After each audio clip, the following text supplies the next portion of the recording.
Rule utilitarianism, or rule U for short, seems to be more plausible than act utilitarianism, or act U. Rule U simplifies the task of determining right and wrong by referring to a set of rules that have been determined to produce the most utility. As in moral theory, rule U is much more practical than act U because the determination of right and wrong that is required for a moral decision. Act U is already done for whoever is subscribing to rule U.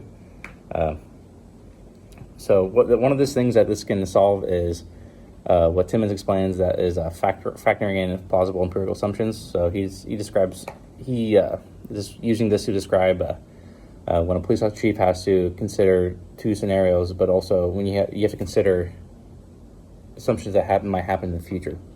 And as a rule utilitarian, you are afforded the luxury of following a set of rules that help you make these decisions because it's already been decided that these will bring the greatest utility, instead of making the wrong decisions that act U might obligate you to do, as it might be a little short-sighted.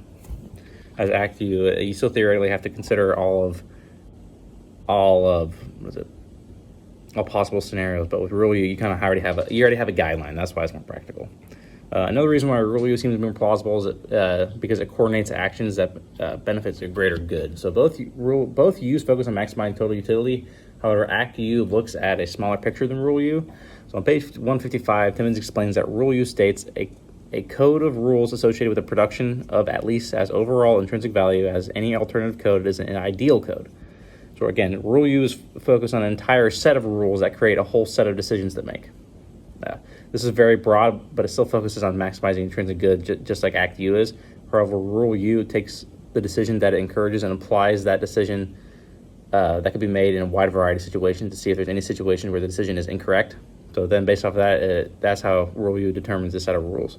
So yeah, Act U does not directly account for these scenarios. And when they do come up, it can provide the incorrect moral decision. Simplify, rule U is more plausible and practical than Act U because it directly considers all considerations instead of creating one system to make decisions and hope that the system can correctly come to the right conclusion every single time.